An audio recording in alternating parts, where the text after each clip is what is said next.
Hi everybody, Mamta Banerjee is one of the most controversial politicians in the Indian political landscape. She is a very powerful politician, the most powerful female politician we have. Her political journey are just as unique and intriguing as her fascinating style of politics. और भ्रष्टाचार के नाम पर सब काला हो गया, उन्होंने वो लोग सब सादा हो गया। कैसे इतना सादा हो गया? ऐसे बांग्लाয় ভোট তো আমি এনআরসি করব, শান্তি দেবে লোকে ভোট, একটা কাঁচা কলম দেবে না তোমার। And West Bengal has had such a terrible history that a state that was once known as an industrial powerhouse like Gujarat, the same state of West Bengal has now become one of the worst performing states in the country. How Mamta Banerjee seems to be driving West Bengal's economy down. West Bengal, once a thriving economic hub, now finds itself in a precarious position. A major healthcare crisis is looming in West Bengal. Every time I read these kind of numbers for Bengal, my heart sinks with grief. Look at this. In the 1960s, West Bengal was the number one state in GDP per capita. And today, it has gotten so bad that West Bengal has fallen behind Mizoram, Tripura and even Arunachal Pradesh. Similarly, in 1947, 24% of India's industrial output came only from Bengal. And as of 2021, this number was less than 4%. And if you look at the employment figures, West Bengal was the worst performing state from 2016 to 2023. While West Bengal lost 3 million jobs, Maharashtra added 2.4 million jobs in the same tenure. This is the reason why the economy of West Bengal is in complete shambles. And while most people think it's only because of Mamta Banerjee, they're actually wrong. There is a much bigger reason for the fall of West Bengal. And this reason has ruined not just Bengal, it has ruined Kerala, it has led to the fall of the Soviet Union, and it has even killed the Chinese economy. This is an economic virus called communism. And as citizens of India, all of us need to understand it properly so that no other politician can use this tool to rise to power at the cost of our growth and at the cost of our development. So in this episode today, let's do a deep dive and try to understand how did communism turn West Bengal into a disaster? What was Mamta Banerjee's role in the downfall of West Bengal? What is she doing now to uplift West Bengal? And most importantly, as citizens of India, what are the most important lessons that we need to learn from the fall of West Bengal?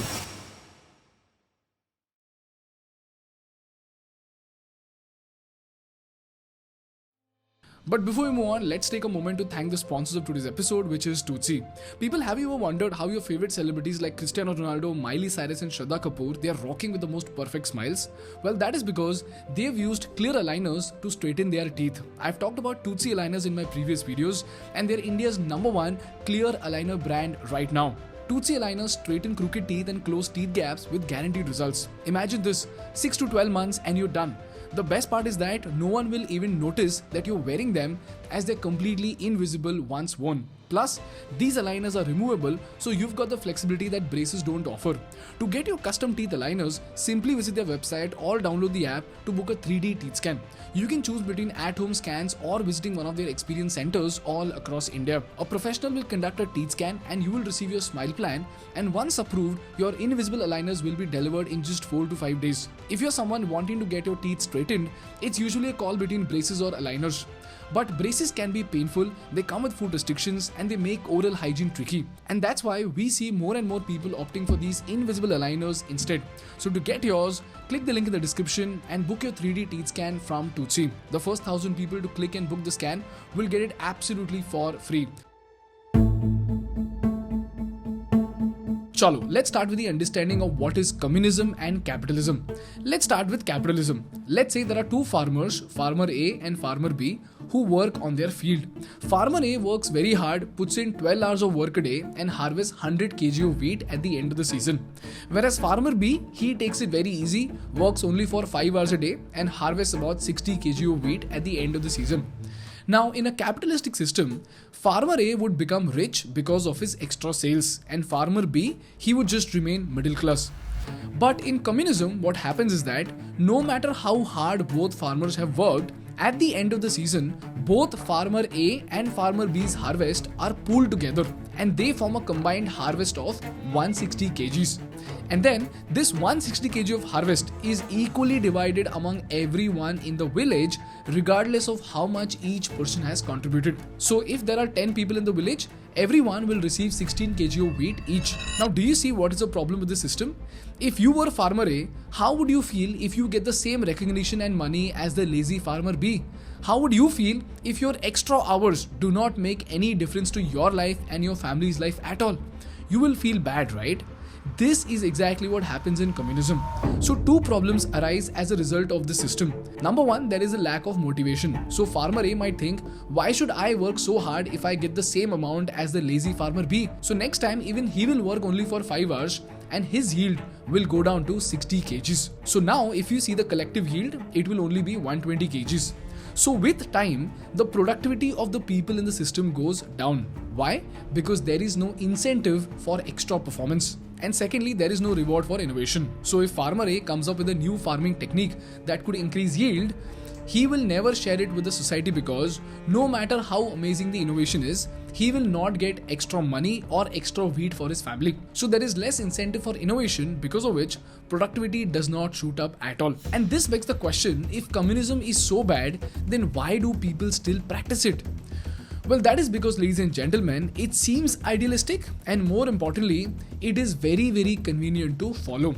Because by definition, communism aims to eliminate inequality to ensure that everybody has their basic needs met. And like we saw in our farmer example, everyone gets enough wheat to survive regardless of their individual effort. So the entire community can survive regardless of who is weak or who is lazy. If this is very, very clear to you, let's try to understand how communism is applied to the states of India and how it has caused an economic disaster.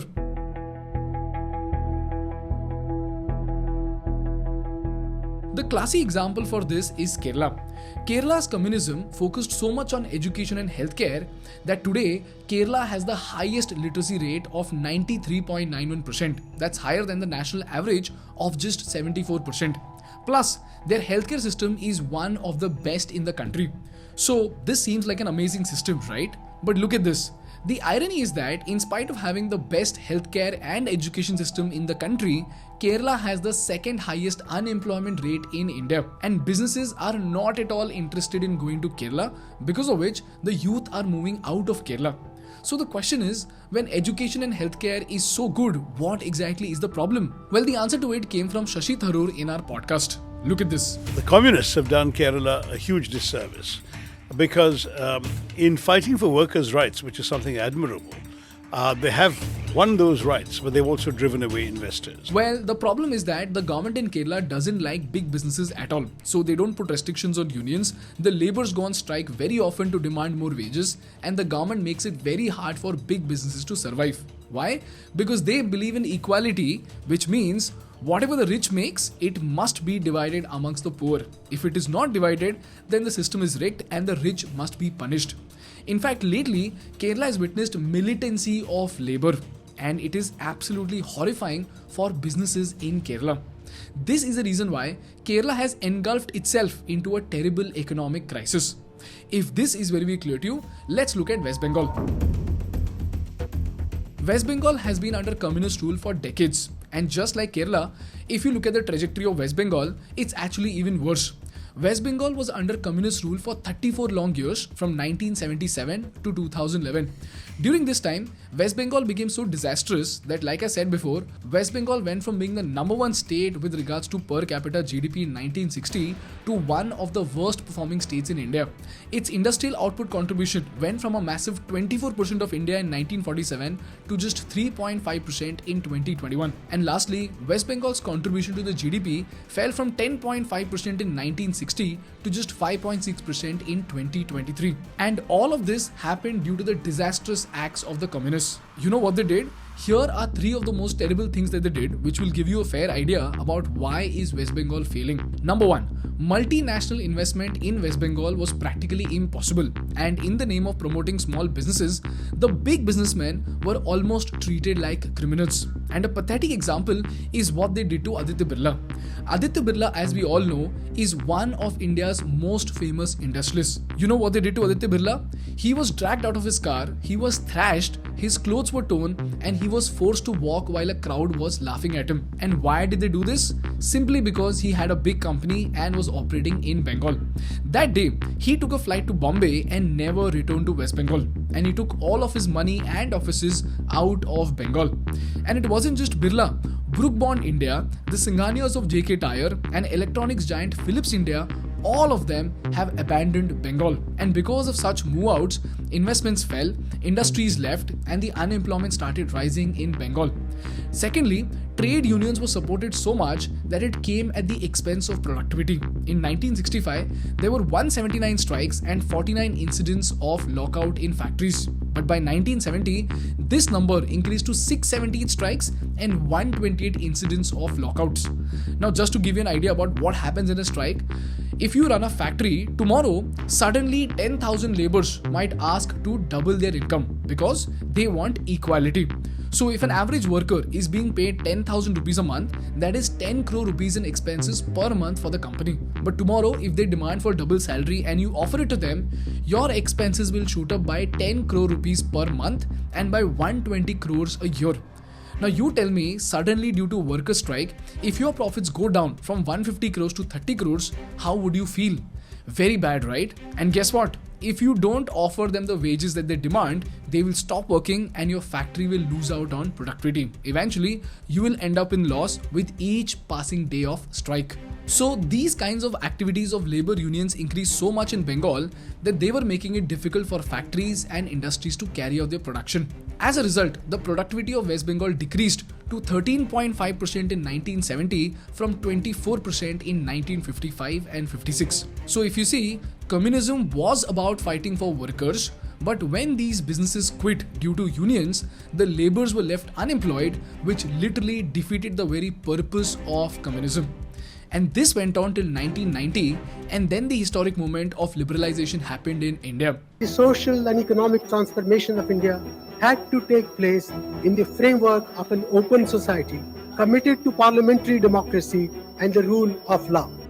Now, when the economy started liberalizing in the 1990s, the communist government realized how pushing businesses out of the state was hurting their economy. But by that time, the people of Bengal had been protesting against big businesses for so long that it almost became second nature to them.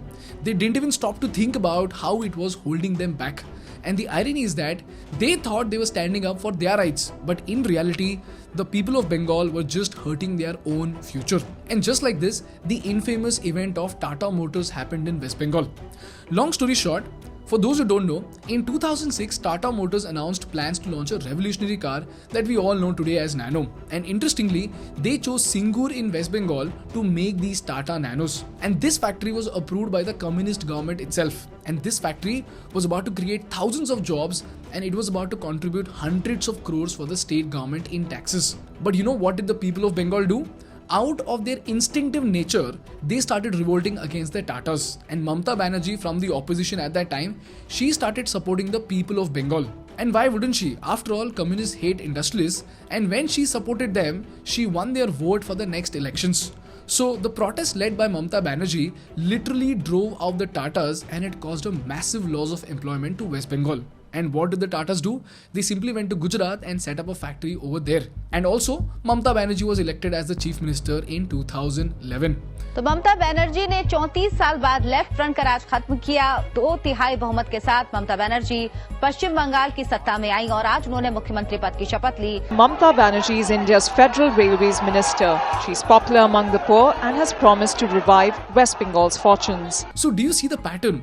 Even if the communist government tried to support businesses, the opposition used it as an opportunity to sympathize with the people and came to power. So the party in power is always left with two choices. They either listen to the communist crowd, or the opposition uses the communist crowd to win the next elections. Either ways, the business is lost and the people of Bengal lose. And now the situation is so bad that even if Mamta Banerjee herself wanted to become a capitalist, the people of Bengal won't allow her to become one. This is how communism has ruined West Bengal. So now the question is West Bengal really in such a terrible state because of Mamta Banerjee? Well, this is an unpopular opinion, but Bengal is in a terrible state because of communism and not just because of Mamta Banerjee. In fact, lately, Mamta Banerjee has been working hard to improve the situation of West Bengal. And I know this sounds quite counterintuitive looking at the picture that the media paints in front of you. So here's where I've got some stats to show you. Back in 2010-11, Bengal's debt to GSDP ratio was at an alarming 40.65%, which was the highest in the country. But under Mamta's leadership, by 2018-19, this ratio had dropped to 35.69%. And today, it's still very high at 37.08%. But it is still a significant improvement from 2010. Secondly, we come to fiscal deficit. For those who don't know, fiscal deficit is the difference between a government's total spending and its total revenue in a given financial year. So if the government makes 100 rupees but spends 120 rupees, this 20 rupees extra is the fiscal deficit. This number is expressed as a percentage of GDP.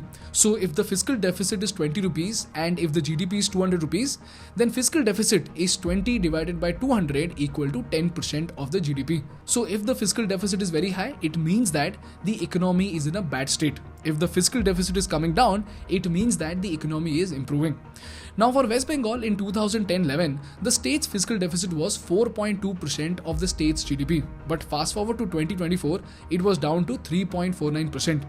Similarly, when we look at Bengal's GSDP growth rate, in 2012-13, it was 4.17%, but by 2016-17, it shot up to 7.2%, and by 2024, it is expected to grow by 10.5%. So this begs the question, what exactly did Mamta do? Because even today, she is seen as someone who's against big industries. Well, let's try to understand this in short. And if you want a separate video on this, drop a comment below and we'll make an entire episode on what exactly has Mamta Banerjee done in West Bengal. But as of now, let's look at the shorter version. Firstly, in 2013, she launched a new industrial and investment policy of West Bengal. And the goal of this policy was to increase the manufacturing growth rate from 4.7% to an ambitious 20%. And just like Modi ji introduced single window clearance system and land banking system in Gujarat, Mamta Banerjee also introduced land banks for easy land acquisition, single window clearances, a simplified tax regime and a no bandh policy, meaning no labor strikes policy to ensure peace and stability for the businesses. Secondly, in 2015, she started the Bengal Global Business Summit, just like the vibrant Gujarat Summit in Gujarat, which was started by Modi ji. And here's where big industrialists were called to invest in West Bengal. All their problems were solved and the processes were fast-tracked to get them land and manufacturing capabilities as soon as possible. And lastly, Mamta Banerjee has done a lot for the people of Bengal. She initiated several schemes for everyone, from children's education to women education to farmer loans to health insurance to even unemployment assistance. And if you're a citizen of West Bengal, you tell me in the comments if they've really been effective or is it just a marketing gimmick. And by the way, there are also media reports which say that Mamta Banerjee's party members have become so aggressive that they tend to become violent and they've harmed several candidates from different parties to an extent where they say that Mamta Banerjee's party members are also behind some of the deaths of other party candidates. BJP प्रत्याशी राहुल लोहार पर हमला किया गया है। TMC कार्यकर्ताओं पर हमले का आरोप लगा है। ममता बनर्जी एक दल उग्रवादी और संतरासवादी के ऊपर राज्य का भविष्य छोड़ दिया। No, I don't know how true this is.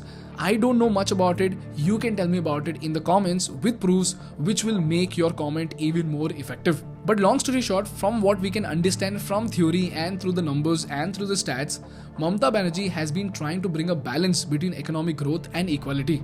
But the sad thing is that big businesses are still skeptical of investing in Bengal. You don't believe me?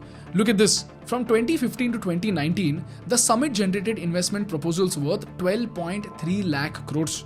But the sad fact is that only 37,000 crores worth of investments were actually made. That's just 3% of the total proposals.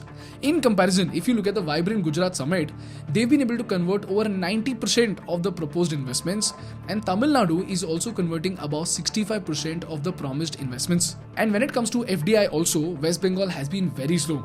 West Bengal's share in FDI inflow in the country stood at only 1% as of 2019-20, and from 2019 to 2024, it attracted just 0.7% of India's total FDI. So do you see what is the problem? The communist rule and Mamta Banerjee's own communist election strategies have costed West Bengal so heavily that even if they themselves want to change their mindset, even after decades, they've not been successful. Why? Because the people of Bengal have just become too communist, and it's going to take a lot of time to change their mindset from being a communist to being a capitalist. So at the end of the day, in the race of politics and communism, a great state has lost its glory. The people of Bengal have not prospered as much as they could, and the industries have lost billions simply because of a ridiculous philosophy. This is the cost of communism. It failed in Kerala, it failed in West Bengal, it failed in China, and it will keep failing in the future because the world is moving towards a capitalistic system. And in this system, communism will always be a failure because it stifles innovation and it doesn't incentivize excellence. So the question over here is, what exactly is the solution? Because if solution is capitalism, even capitalism could lead to crony capitalism, right? So what do we do? Well, the solution to this is something called conscious capitalism. And if you want to know more about it, we'll take this up in another episode. But for now, let's move on to the most important part of the episode, and that are the lessons that we need to learn from the fall of West Bengal. Lesson number 1. As the legendary Margaret Thatcher once said, the problem with communism is that you eventually run out of other people's money. I repeat, the problem with communism is that you eventually run out of other people's money. In this case, we saw how the communists did not have the money of their own, but they also killed the economic engine of West Bengal in such a way that they made the businesses run out of their money. Lesson number 2. The purpose of an opposition in a democracy is constructive criticism. But if that constructive criticism becomes destructive criticism and they win, it will kill the economy. In this case, we saw how Mamta Banerjee used the communist mindset of the people to oppose the Tatars, which was a terrible idea. And it did get her the power, but at what cost? It came at the cost of the economy. This is the reason why it is absolutely important for the opposition to participate in constructive criticism and not destructive criticism. Because after all, the opposition and the ruling party both are working for the benefit of the people and not the benefit of themselves. I mean, they're supposed to work for the benefit of the people and not for the benefit of themselves. Lesson number 3. A mob has many heads but no brains, which is practically the weak point of democracy. So while governance and economics are a craft that demand wisdom, the people of democracy are too uninformed to make decisions on governance and economics.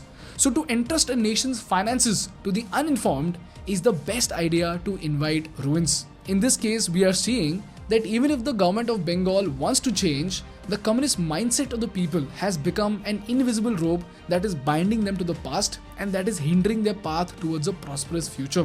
This is the weakness of our system that we, the people of democracy, must be aware of.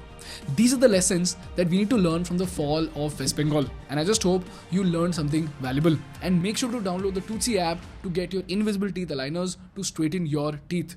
Click and book your free teeth scan through the link in my description. That's all from my side for today, guys. If you learned something valuable, please make sure to hit the like button in order to make YouTube Baba happy. And for more such insightful business and political case studies, please subscribe to our channel. Thank you so much for watching. I will see you in the next one. Bye bye.